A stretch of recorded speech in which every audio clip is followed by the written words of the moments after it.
So welcome everybody. Welcome to the folks who are joining me on Facebook. Welcome to the folks who are joining us on our Zoom call. I am Mike DeLuca and I am your host tonight. And tonight is our Sunday Goal Achievement Mastermind. And it is brought to you by my company, Integrative Wellness and Development, LLC. And as usual, I must let you know that it is for educational purposes only. We do not attempt to have you think we're going to diagnose, treat, or prevent any type of illness or condition. We are not making any claims that anything that you see or hear is going to be a magic money machine and make all kinds of instant changes in your life. It's strictly to share information, tools, and inspiration in your quest to achieve your goals and live a more limitless life. And that's what we're here for, and that's what we're going to do tonight. And I am going to switch us over to our presentation, and we will get started. And there it is, and there you are, and here we are, and press another button. All kinds of buttons we press here to get what we want to have happen here.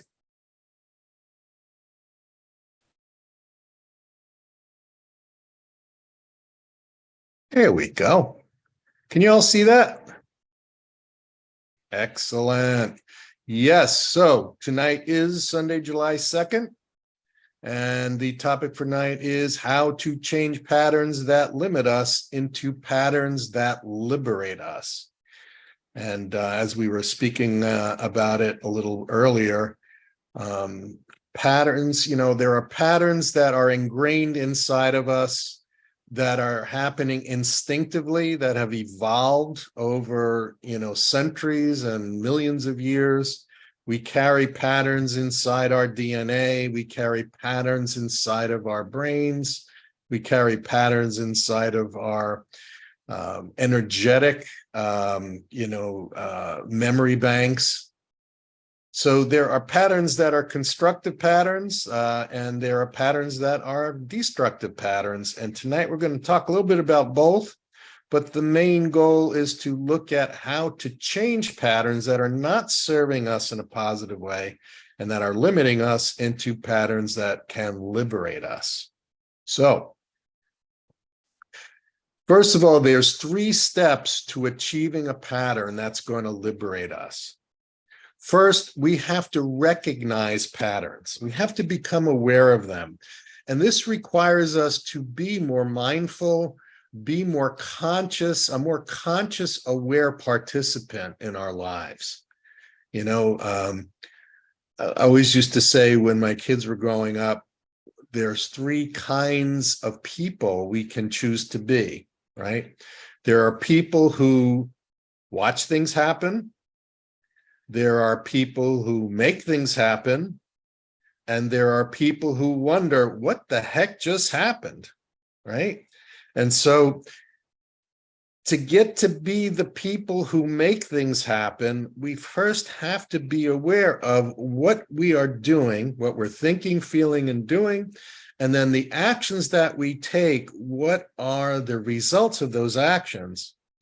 And then as we become more astute in our observations and in our self-awareness, we will begin to realize there are patterns. There are patterns of behaviors that we replicate over and over, and they either have positive results or they have negative results. So the first step is developing the awareness to recognize the patterns, okay?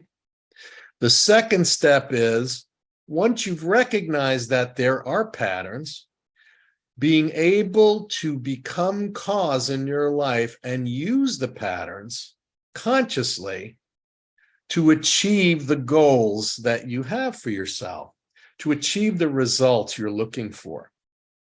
So we move to just recognizing to actually using them. The third step in being able to achieve patterns that liberate us is once we've recognized there are patterns and once we become adept at using patterns, working harmoniously with them for our desired goal, the third step is to create new patterns for ourselves to achieve the results we're looking for. So those three steps are really important for us to be consciously aware of if we want to change old patterns, especially limiting ones, to new patterns that are liberating us. So in recognizing patterns, okay, first, patterns, they're decisions, they're actions we take repeatedly to create a desired predictable result until they become unconscious and automatic, okay? So these are decisions and actions we repeatedly take because of a desired result. And desired results usually can be boiled down to this result is bringing me pleasure, helping me survive, helping me to live a happier life, or it is helping me avoid pain. We are either moving towards pleasure or moving away from pain in most of the decisions we make in our everyday lives, okay? So there are patterns that are going to bring us pleasure and positive experiences, and there are patterns we've created to avoid negative ones. And these can be actual in-your-face negative ones or perceived negative ones. And they both can create patterns. And what's important to know is these patterns are often ingrained in us. They could be carried genetically. They could be carried through the result of things that have been created for us, done to us by others, or they can be created by our own decision-making capability. So either patterns have been ingrained in us or we are ingraining patterns in us, but they're there. And so first we become aware of them, second we learn to work with them in harmony, and third we want to create new patterns. So using patterns consciously. When we are consciously choosing our actions that follow patterns, the patterns we're looking to follow are those that will help us successfully achieve our desired goals. So over time, we become aware of when I do certain things in a certain way at a certain time, they move me closer to achieving my goals or closer to that pleasure or further away from my pain, but it's choosing actions that help me successfully achieve that goal. Patterns are also systematically created to produce predictable results that you desire, okay? So we will become interested in investigating patterns if they improve our health, or they hurt our health, if they improve our finances or hurt our finances, if they improve our relationships or hurt our relationships, or improve our ability to grow and evolve spiritually. Okay? But we recognize there are systematic, predictable behaviors that create systematically predictable results that we are looking for. And then finally, when we start to pay conscious attention to patterns, they help us recognize that in truth, we are the ultimate creator of our circumstances in our lives, okay? Whether we have been following a pattern that we created, that creates our reality, or we choose to follow a pattern someone else has created, that's still making a choice and consciously creating the circumstances in our lives. Okay?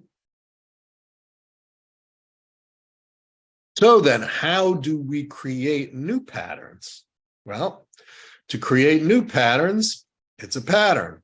So it's a process of consciously choosing actions that follow patterns to successfully achieve your desired goals, right? and systematically producing predictable results, and then replacing a limiting pattern with a liberating one.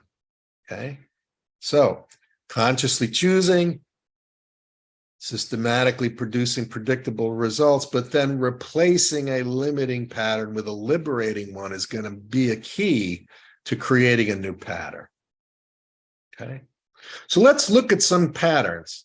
Okay, patterns that limit us, limiting patterns, health damaging habits, right? If you're smoking, or if you are eating junk food all the time, and if you're staying up all night and not sleeping, and if you're not hydrating, and if you are diving off of cliffs without a parachute, there are a lot of habits that become health damaging, right? But they're patterns we follow for particular reasons and to gain particular sorts of pleasure and to avoid particular sorts of pain, but they can be damaging to our health. There can be habits that damage us financially, right?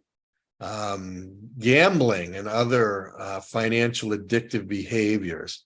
Being a chronic habitual overspender can be a pattern that becomes financially damaging, right? Getting into a relationship with someone who just wants your money and steals your money, right? Entering and starting a business that doesn't make any money, that can be financially damaging, right? Not being prepared and not really doing the right things. Same thing in relationships. We can have patterns that we do, and you all have experienced them. I've experienced them. Things that I do that either promote a healthy relationship, or things that I do that systematically over time can damage the relationship, hurt the feelings of the other person, develop mistrust, right? Those are patterns. We do those things because they're patterns that have developed in us. And then other consciousness limiting habits, right? Engaging in behavior, engaging in, activities, or gathering with people, or watching and experiencing different things that can pull us down in our state of consciousness. Those are patterns that become limiting. The opposite to that is liberating, right? So creating a new pattern to move away from health damaging habits, we want to investigate, initiate, and maintain health promoting habits. Things that help us get healthier, stronger, and improve our longevity, improve our mobility, improve our ability to enjoy our lives. These are health promoting habits. Proper nutrition, proper exercise, right? Proper fresh air, proper sun, proper hydration, right? All health promoting habits, reducing stress. There are financial success habits, right? Learning about how to save your money, learning about how to budget your money, learning about how to invest your money, learning about other ways to make money, right? These are patterns you can create that will help you financially and in financial success. Relationship building patterns, right?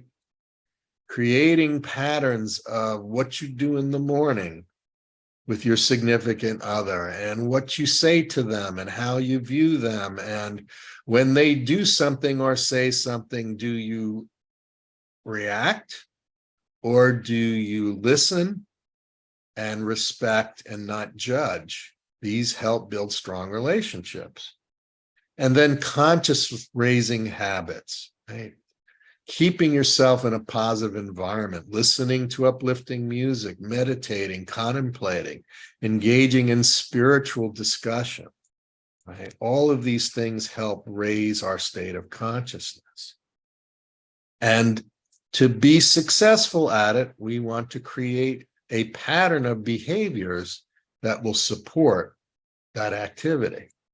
So In reviewing my notes on a bunch of different workshops I've attended over the last couple of years, I found these 7 steps to creating a new pattern. And of course, I'm looking to create a pattern that's going to liberate us. So the first step, recognize that we have a true need, right? Recognize there is a true need that needs to be fulfilled that is driving the action, right, in a pattern. So, you know, when I was a kid, I was raised in an Italian family, and in that family, food, right? Food was a major thing. Sitting down and eating food and eating a lot of food was a way we bonded as a family. It was a way we shared our love and our joy about being with each other. But that carried forward when we weren't meeting and we weren't sharing time.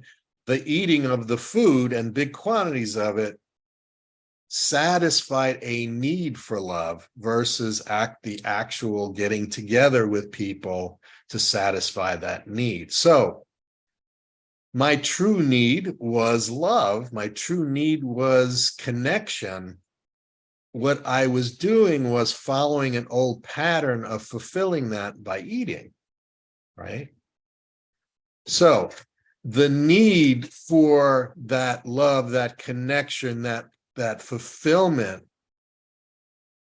was driving the pattern. And so now what we have to do to create a new pattern is we have to recognize that true need behind the pattern and then refocus, take the action that is limiting us and refocus it over to an action that liberates us, right, from the result of the action that we were doing that was a part of a pattern, right? So refocusing from eating massive quantities, right, to feel fulfilled and love, refocusing that to eating quantities of healthy food and also creating healthy habits and feeling really good about that and doing that with people and using that as a connection, right? One of the reasons I love going to the gym now. I hated going to the gym, but I've refocused my attention on going to the gym, the joy of the sense of accomplishment after finishing a workout, and also the joy of being around other people that have a similar goal of becoming healthier and stronger, okay? So first step, recognize what that true need is that's actually driving the pattern. It might be subconscious, right? But taking the time to recognize what's the real need. Number 2, really determining what is your compelling why for creating the new pattern and making that why an immediate must-do priority. And I'll give you an example here. You know, my older son and his beautiful wife are here for the weekend, and they've been helping us clear out clutter, right? They've been helping us clear out clutter. And when they started doing this,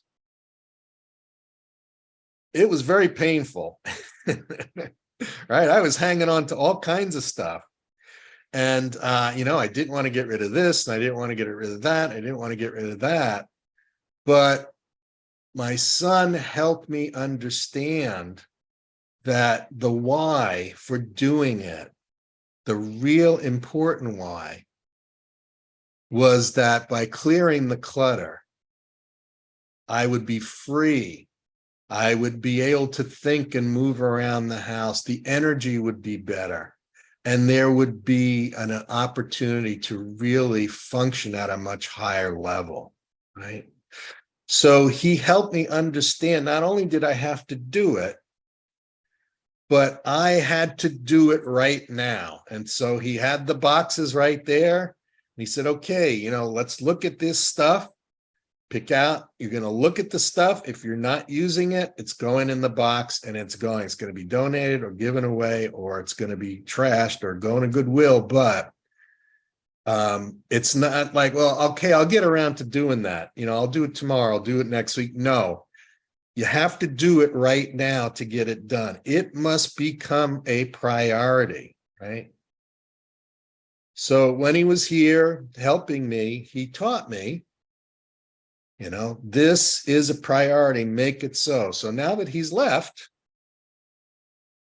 I still am making that a priority because he's helped me understand my why, and he's made it immediate. He's made it a must do. So the why, in order to change the pattern, it has to be strong, it has to be compelling, and you have to act on it immediately and act on it with the priority that your life depends on it. Because for me, some of the new patterns I've created about my diet and about exercise, my life does depend on it, literally and figuratively, right? So it's in the back of my mind, this is a must do because it is a life priority, okay? So determine the compelling why, but make that why an immediate must-do priority. And I'm hoping someday when my son and his wife come back to see the progress that's been here, they will see that, wow, he took it seriously and he honored the help that we gave him. So next time they come back, I'm looking forward to showing them with great pride what I did with their wonderful help. Okay, we want to create an immediate pain as well for not doing the new thing. And we want to create an immediate pleasure for doing the new thing. Okay. When my son was here, the immediate pain was him standing and yelling in my ear, you got to do it. You got to do it now. No excuse. Right. Right. Same thing with my other son. Did you exercise today? Right. He calls me every day. Did you exercise? Did you, watch what you ate? Did you eat the right things? Right. So for me, the pain that I'm moving away from is I don't want to be continually lectured and bothered. Right. The immediate pleasure. But I mean, the other immediate pain is if I'm not exercising and I'm eating the wrong things, the immediate pain is it could be in the heart, could be the blood pressure, could be a lot of things. So creating an immediate pleasure for doing the new thing. And this is really important, right? Create opportunities for you to feel great because you did the new pattern, you did the new habit. And that feeling great for doing the new thing is going to replace the feeling great for doing or feeling good for doing the bad thing. Right? So number 4 kind of fits right in there, right? It's important to interrupt and annihilate and replace the old pattern by choosing an option that's directly opposite to the old pattern, right? My old pattern was go to bed at 1 o'clock in the morning. But then if I wake up at 5 or 6 in the morning, I'm not getting enough sleep. So setting that alarm, making sure that I go to bed at the same time as my wife, making sure that I'm not, binge watching something on Netflix or on YouTube, but that I'm setting myself for success by creating a new pattern of stop doing these things at a certain time and initiate the things that are going to lead to the positive result at that right time, right? Right. Step number 5, think, believe, and then know that the pattern is changeable. Every single pattern that we have, every behavior that we express is changeable. So we want to think, We want to visualize, we want to believe, and then we want to get into the state of knowing that that pattern is changeable. And we want to continue to find empowering alternatives, right? We want to continue to find empowering alternatives to the pattern that is not serving us. So we want to focus on these alternatives and make an emotional connection with them. And one of the ways of making an emotional connection with the new behavior is when you are doing the new behavior, think about how you felt when you did something that was empowering, when you did something that really gave you joy, something that made you feel confident, something that made you feel you were at the top of the world because of what you did and what you accomplished, right? Recapture that same emotion, bring it into this moment of doing the thing, the new pattern, the new behavior. And that will be an emotional connection that will support doing that behavior again, and then doing it again, and doing it again, and doing it again, right? And then finally, when you're there, doing the new behavior that's creating the new pattern, express true heartfelt gratitude for already successfully creating the new pattern and having it become permanent, right? Express your gratitude for already successfully experiencing it. This is really important. It creates in the future the desired present, and that desired present will become a desired past. As far as we're concerned, we've always been doing it. Okay, does that make sense? Okay, step number 6.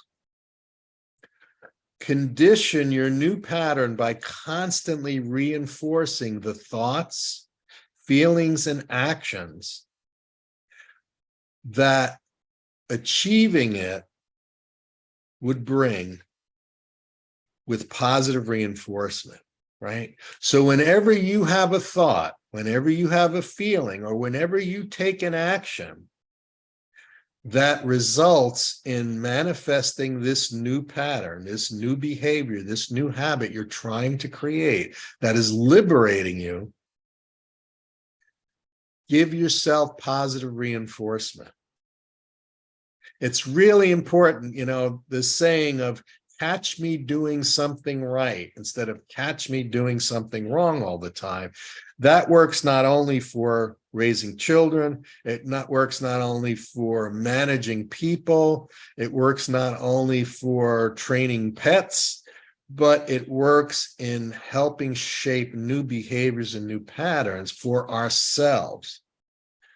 Because instead of saying, "Ah, you idiot, you did that again," or, "Oh, I can't believe how weak you are, you keep doing that again and again," get rid of that, replace that with, "Oh, way to go. You know, way to go. You put the time in, you put the effort in, look what you did, look what you achieved. That's fantastic. Congratulations," right? It's easy for us to do that to someone else, but it's important to do that with ourselves on a constant, consistent basis. Way to go. Good job. I'm proud of you for doing that, right? Incorporate that positive reinforcement. Incorporate that.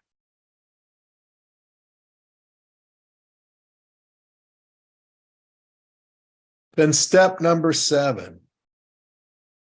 Connect your new pattern to a higher purpose, a purpose beyond just serving yourself, a purpose that serves others through it. This was a real important step for me in choosing to make impact on my health. And that was, I remember a doctor saying, you know, If you continue on the road that you're on, you're not going to be around, to celebrate the golden years with your wife. You're not going to be able to celebrate and enjoy grandchildren. You're not going to be able to have the life of freedom and the life of mobility and all of these things that everybody looks forward to, but sometimes we take for granted. You're not going to have that, right? And so if you don't just do it for yourself, do it also for your family. Do it also for people who look up to you and that could be inspired by you. And that's, pretty much the last 3 years doing the, first doing the COVID crisis comeback challenge back in 2000 in the midst of COVID.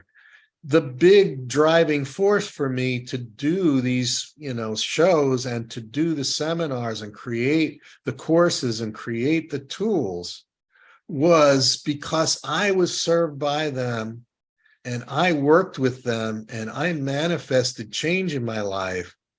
I wanted to manifest change in other people's lives. I wanted to serve others. And that's why I do what I do. That's the higher purpose that motivates me. And so it's important for you to find a higher purpose, a way to use what you are doing to improve yourself in your life. Use it to also serve others. And then part of that is also remembering to create a positive environment around you that is going to support the new liberating pattern. That's why in my daily goal achievement journal, I structured it so that not only are we conditioning ourselves in the way we think, not only are we motivating ourselves, not only are we setting goals of new patterns and new behaviors, not only are we becoming cause in our life to choose what the things are to do that are necessary to achieve our goals, but choose the things that are necessary not to do and not do them, and then move towards people, places, and things that support our goals, support our liberating patterns, and move away from the people that constantly sabotage it, sabotage our goals, right? Sabotage our happiness.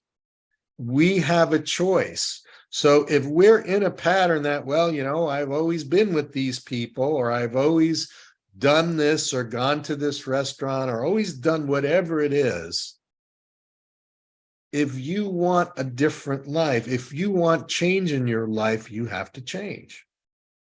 And that means the people that surround you, the places you go to, right? The things that you do on a regular basis must support the new pattern. And we have control over that. Sometimes it's not easy, right? It seems simple, right? People who are sabotaging you, stay away from them. Oh, but they're my friends. How real a friend are they if they continue to sabotage your plans to get healthier or happier or financially stable, right?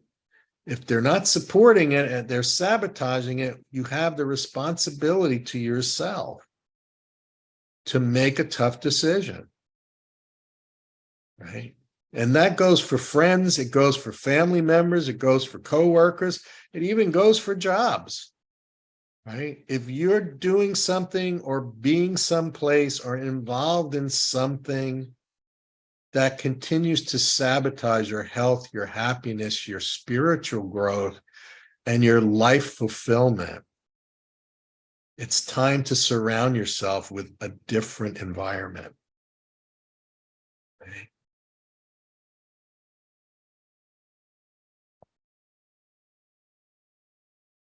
All right, I'm going to stop the share here, and it's time to hear from the most important people in tonight's meeting, and that is yous. So, any thoughts about what we've been talking about? Any questions? Any stories you want to share about having worked with some of these things, or not worked with some of these things and what's happened? Love to hear from you.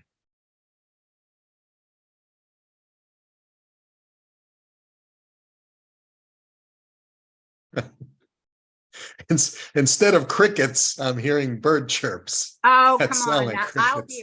be a cricket. I'll be a loud cricket. So, All right. I've done a lot of those things over the years. That's part of my practice, is working with people. I'm an energy medicine practitioner and Cool. also do emotional clearing for unresolved trauma. So I've done worked with a lot of those things. It was really, this was very thorough. I really liked it a lot. I've got to tell you, the most important one, I think, is gratitude, of course. And we hear that, but that's not trite. That creates a frequency, a vibration that is winning. And if every day you can have gratitude, you can express gratitude for something. The refrigerator's working. I mean, it could be a bad day, right? Maybe the only thing you've got is that the refrigerator's working, or you got to have a nice shower or whatever. But if you can have gratitude for something every day and let it become a good part of you, it helps in trying to set new patterns. And we all have these things to overcome, right? We all have things that we want to change and we want to improve. I think most of us are constantly wanting to have more personal development and understanding of who we are, and that involves change. And for me, it was, you're gonna maybe laugh, I'm 69 years old, but in the last 10 years, I've learned how to feed myself. I mean, feed myself good, healthy food. I mean, when I first got here in North Carolina, I would go to the grocery store and sometimes I would leave with nothing because I couldn't find anything I wanted to cook or knew how to cook. So I had to learn those steps to do that. And the reward is, wow, I have awesome meals and they're very healthy and I enjoy cooking them, and the colors and how they look on my plate. Sometimes I take a picture of them. So that gratitude is so important. And then secondly, I would say it's cheering yourself on. And I regularly do that. I regularly go through the good things that I have brought into my life, the good things that I am doing for myself, because I know that really helps me to be able to continue to do that. So I love what you did tonight, and it really reinforced a lot of good things for me, and I appreciate it. Thank you. Thank you, Lorraine, and thank you for what you're doing to help others, to serve others. It is definitely appreciated. We never know how what we choose to do, what we get interested and excited about will affect people. Like my good friend Randy, decades and decades ago, visiting Randy at his home and learning all about the things that he was doing, right? Look at Randy. Randy's 120 years old. Look at him. He looks fantastic. He's amazing, right? It's because of the way he takes care of himself. Well, 102, Michael. Let's not get okay. I'm sorry. I'm sorry. But so much, Randy, and to give you credit, so much of what you've learned and done was out of your love and desire to serve others, improve others' health. And I know you've saved lives. I know you've lengthened lives that would have been cut short. And I know you've changed lives because of the work that you are doing and what you have done. And this just gives me another excuse to say thank you for all of the things that you do and all of the ways that you've inspired people. So thank you, bro. Thank you, Michael. That's wonderful. That's great to hear. For anybody that's following their heart and doing what they love to do, to hear a reflection, a recognition of the deeper meaning of what you received initially. In the first place, it was a dream. Your heart got open and you were pointed in a direction that was not only totally in keeping with a higher frequency lifestyle and consciousness, but now this was something that could be offered to others. And you're right, and that is happening. And there are lives that are here as a result of it. And I look back at it and I'm saying, but this wasn't really me. This was this powerful, unconditional force of divine presence and love that was provided and what was gifted as an opportunity to grow on all levels and to be able to take my spiritual unfoldment and as a business and my interaction with myself and others. And all of this is coming into play simultaneously with what I'm being provided on a daily basis. And every time I look around, there are no accidents. This is not coincidence. This didn't happen, just fall into place here. And what we're discussing tonight, creating a positive environment, to help to accomplish serving others, and also give yourself positive reinforcement. So it's wonderful, Mike, really. And what you're doing means a lot to everybody that's here each time. And for those who aren't, they are benefiting, just from the consciousness that they are inhabiting as a result of what you are providing us.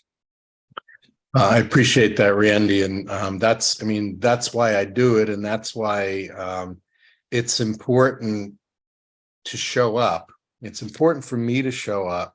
And it's important for folks, if they want to have change, they have to show up in their lives, right? And but the results are amazing. When my son and his wife left, they didn't just leave saying goodbye. They took boxes to Goodwill. So it was like, everything about the visit was about showing up, making a decision, doing the decision, and supporting the decision, even to the point of, goodbye, I'm taking these to Goodwill. See you soon. See you next time. Right. Mm-hmm. And they showed up for me and my wife. Next time we bump into them, we'll show up for them, a way of expressing our gratitude. But the whole purpose of the COVID Crisis Comeback Challenge, the whole purpose of the 9 steps for goal achievement mastery, the whole purpose of these Sunday goal achievement mastery masterminds, the whole purpose of that is we have created an environment, we have created a community, right? We have created a group of people who get together and share what we've learned, share what we want to learn, share what we know, and even more importantly, share the love and respect for ourselves and for each other, and support each other on all of our journeys for goal achievement. Larry and Leah. Mike, I have to admit, all these things are wearing off. Yes, my dishwasher died in the middle of a cycle, and I find myself getting a little cranky and upset. I was thinking of the dishwasher commercial I've seen recently, where the woman's going, my dishwasher has failed, and the guy grabs her hands and says, "Oh, it looks just fine." And I was thinking, yep, that's going to be me. I'm going to be washing my own dishes. But it's interesting. The first thing I thought of was, what would Mike do? Because I'm sitting here going, here's an opportunity to treat this positively somehow, to just figure it out. What am I going to do to handle the situation without devolving into, slime on the floor? And I also had to think about the fact that, one, I already knew it was failing because I've been told several times on the internet that it's going to happen soon, or you're going to do something about it. And I keep going, yeah, eventually. And so I just realized that it was another example of something that I had to take responsibility for all of it. I had to take responsibility for the fact that I knew it was coming and didn't do anything about it.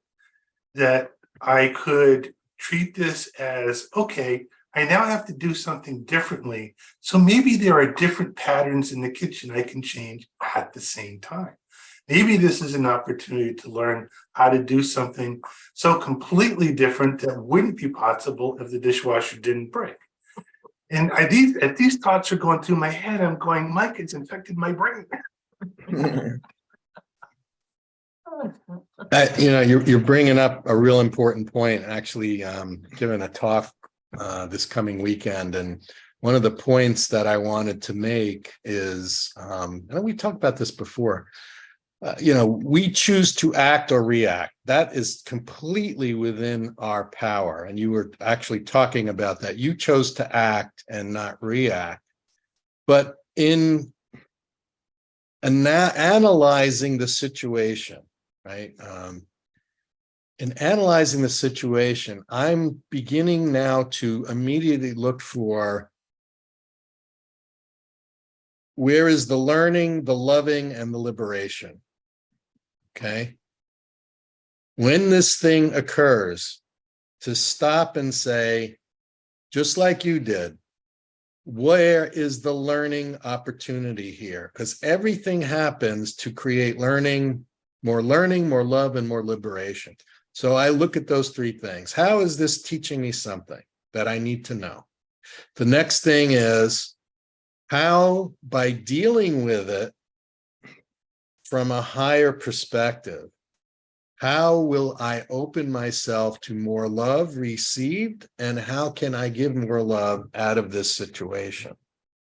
Right? So learning, loving, and then how will this liberate me from a limited state of consciousness, from a limited set of behaviors, right? From a limited mindset, right?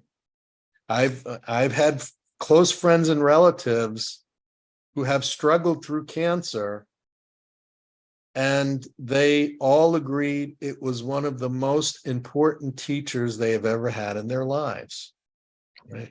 Because in the end, that's all we're taking with us. We're taking the learning, we're taking the love, and we're taking the freedom from fear, from attachment, from anger, right? Those are the only three things we're going to take. And so when something happens that's negative, that's, unpleasant, we can look at it and say, what can I learn from it? How will this open me to more love, more connection with others? And how can this free me? Right. So I encourage you all to think about that in every situation. And in the positive situation, when something happens and it's wonderful and uplifting, stop and say, what am I learning here? Celebrate, enjoy it, but then stop and say, this was created with me and for me. After the celebration and the joy and the dancing about it, what am I learning from it? Right? How can I receive more love and give more love because of it? And how can I become more free? What am I being liberated from because of it? Both negative and positive experiences, they're the same gift, right? The same gifts are there. So, thank you, Larry, and congratulations on having that higher viewpoint, choosing to act instead of react, and having, the state of consciousness evolved enough to realize that there's something to learn from everything. There is an opportunity for growth in everything. And there is an opportunity, to be liberated from everything. So thank you. Appreciate that.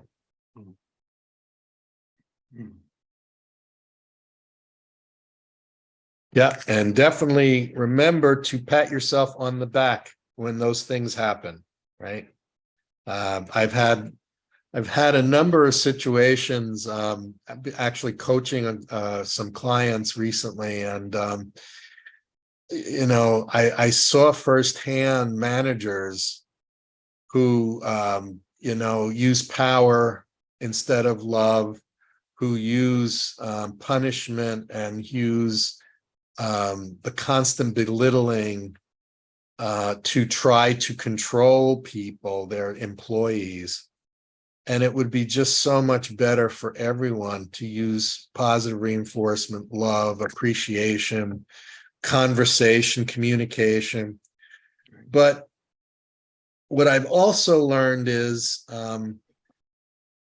people who operate from power are insecure, are looking for the control in their lives they don't have by controlling others, and are seduced oftentimes by those things that will eventually imprison them. So, you know, I always recommend when I'm talking with managers or I'm talking with entrepreneurs, or I'm talking to parents, you know, and people in relationships, catch the other person doing something right. You know, even if it takes a little while to find it, because if we continue to catch people doing something right and recognize it and let them know, I see you, I saw what you did, and I appreciate it. We were having breakfast one day in this little restaurant, and there was a mom and her son, and they were waiting for their food, and he asked her mom, "What's rock, paper, scissors game?" Right? And instead of saying, "Oh, that's silly, you know, you should know that," right? It was like, "Oh, that's a really interesting question. You know, if you were a rock and I was a piece of paper, what could the piece of paper do to the rock?" Well, you know, a piece of paper could cover the rock. Oh, so then, you know, the piece of paper wins over the rock, right? Yeah, yeah. Okay, so that's rock, paper. And the scissor can cut the piece of paper, right? Yeah. But can the scissor cut the rock? No, the rock will break the scissor. Oh, so rock against scissor, rock's going to win. Scissor against paper, paper's going to win. Paper against rock, rock's going to win. Paper's going to win, right? And she took the time to listen to him. She didn't judge his question. You know, even though she might have been tired or hungry waiting for the food, she stopped and lovingly asked him, "Show me your brilliance." And when he said, "Oh, you know, the paper would cover the rock," "Yes, that's great. That's great. That's right. How smart of you to figure that out," right? So, you know, when our bill came, we paid the bill, you know, I'm thinking about this stuff. So I stopped, I went over, and I looked at her and I said, "You are an amazing mother." She looked at me like, "What?" I said, "You know, I watched how the patience you had, the love you had for your son, and he's so bright. It's obvious. He's such a bright kid and you've done such a great job with him. But I so appreciated as a parent the patience you had, the creativity you had, and how you respected him and you talked with him, right, from his level." And it was just one of the most beautiful moments I saw. So I just want to thank you. And he, you know, he had this great big smile. He was so proud, and she had tears in her eyes. She said, "Thank you." She says, "You know, it's very rare that people notice, you know, when you're doing something well, when you care about something, when you're doing something you love. It's rare when people notice it, right?" And that was all I needed to say. Keep doing that, right? Keep doing that. You know, when you're at the grocery store and you're in a big line and the people behind you are, you know, getting upset, especially now on a holiday weekend, right? You take the time and say, "Thank you," the cashier. "You know, you did that so quickly. You're so good at what you do. How long have you been doing this? Wow. What's the thing you love most about the job?" I've asked that 1,000 times. I get the same answer. "I love to help the customers. I love to make them smile," right? "I love to serve them." Same answer, right? But also, when I left, there was a smile on their face. Somebody caught me doing something right. Somebody took the time to appreciate me. Somebody took the time to honor the fact that I really love serving, and I love serving the customers. Right? Because so often people, you know, they empty their cart. The person says, "How are you today?" They say, "You know, I've been waiting in line for an hour."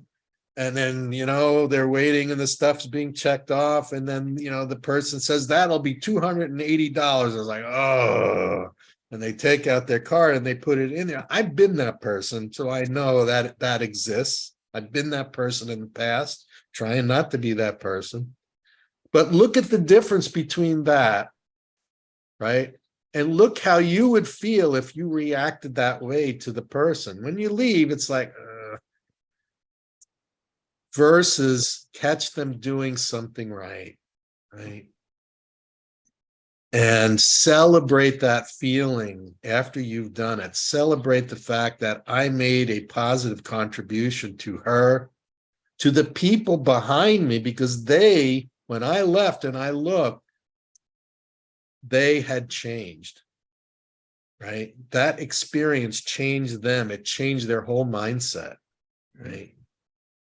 So yeah, think about what we talked about tonight. Yeah.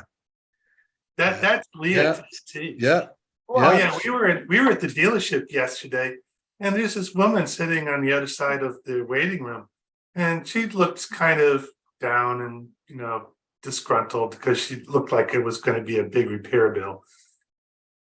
And this one, totally innocently and full of love, catches her attention and says, "You look very pretty today." Mhm. And the woman just went, Wow. boom. And she came over and they had a half an hour conversation while I just pretended to pay attention to my phone because I had no idea what they were talking about. But her whole attitude went from Mhm. to come on, and it was just amazing. Yeah. And she did it. Yeah. Mhm. Yeah. And that's it's important that you recognize that, Larry, and that you celebrate that. I appreciate that. I talk this talk here every week. We do this show. I talk this talk, but you folks are the ones who walk the walk. And you're the ones who make it real in your life. You're the ones who prove the concept, right? And there is a very special reward in that. It's not about what we say, it's about what we do, and more importantly, who we are in that moment. Who do we choose to be in that moment? Do we choose to be something that will support growth in ourselves and others, or will we be someone who will sabotage it, right? It's more than saying, it's even beyond just doing, it's being, right? So thank you all for being who you are, for being what we talk about every week, and for being a light out there in the world. Truly love and appreciate every one of you. And I'm grateful that you were here tonight, grateful you're there every day, wherever you are. And I look forward to seeing you in our next meeting of our Goal Achievement Mastery Mastermind. So have a good evening, have a good week, and a good life, and we will see you next time. Take care.